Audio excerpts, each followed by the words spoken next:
Hi welcome back to our channel. இன்றைக்கி நம்ம சேனலில் வெஜிடபிள் கிச்சடி டேஸ்ட்டான கல்யாண வீட்டு ஸ்டைலில் ரவா உப்புமா எப்படி செய்யுதுன்னு பார்க்கலாமாங்க. அதுக்கு 1 டம்ளர் அளவுக்கு ரவை எடுத்திருக்கேன். அதனால் ட்ரை பேனில் எடுத்து நல்லா ஃப்ரை பண்ணிக்கலாம். அது ரவை வாசனை வர அளவுக்கு ஃப்ரை பண்ணி எடுத்துக்கிட்டு, இப்போது கடாயில் தேவையான அளவு எண்ணெய் சேர்த்துட்டு, அது கூட கடுகு, உளுத்தம்பருப்பு, கடலைப்பருப்பு இதெல்லாம் ஆட் பண்ணிவிட்டு, அது கூடவே மிளகாய் ஆட் பண்ணிக்கலாம். பச்சை மிளகாய், வெங்காயம், ஒரு துண்டு இஞ்சி நல்லா சீவி வச்சுருக்கோம். அந்த இஞ்சி, கேரட்டு, பீன்ஸ் இதெல்லாமே ஆட் பண்ணிக்கலாம். இதெல்லாம் ஆட் பண்ணிவிட்டு நல்லா வதக்கிக்கலாம். பாருங்கள், நல்லா வதங்கிடுச்சு. வெங்காயம் வதங்கும் பொழுது கொஞ்சமாக உப்பு சேர்த்துக்கலாம். அப்போ தான் வெங்காயம் நல்லா வதங்கி வரும்.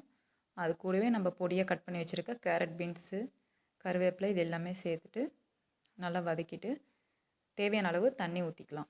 தண்ணி ஊற்றி நல்லா தண்ணி கொதித்து வந்ததுக்கப்புறமா நம்ம வறுத்து வச்சுருக்க ரவையை கொட்டி கைவிடாமல் கிண்டிகிட்டே இருந்தோம் அப்படின்னா சூப்பர் ஹெல்த்தியான டேஸ்டான வெஜிடபிள் ரவா உப்புமா வந்துடும். ட்ரை பண்ணி பாருங்கள், ரொம்ப டேஸ்ட்டு சூப்பராக இருக்கும். அதுக்காக தான் நம்ம அதில் இஞ்சும் லெமன் ஜூஸ் ஒரு 1/2 லெமன் ஆட் பண்ணியிருக்கோம். ட்ரை பண்ணி பார்த்துட்டு எப்படி இருந்ததுன்னு கமெண்ட் பண்ணுங்கள். ஃபுட் வித் லவ் சேனலை சப்ஸ்கிரைப் பண்ணுங்கள். இனிமேல் நம்ம சேனலில் வெறும் ஃபுட்டு மட்டும் வந்துட்டு இருந்தது. இதுக்கு மேலே நம்மளோட சேனலில் விலாகும் சேர்ந்து வரும். சப்போர்ட் பண்ணுங்கள். சப்போர்ட் பண்ணி சப்ஸ்கிரைப் பண்ணுங்கள், லைக் பண்ணுங்கள். வீடியோ பிடிச்சிருந்தது அப்படின்னா ஷேர் பண்ணுங்கள். விலாக் வந்து பார்த்திங்கன்னா நம்மளோட லைஃப் ஸ்டைல் ஓரியன்டாக தான் வரும்.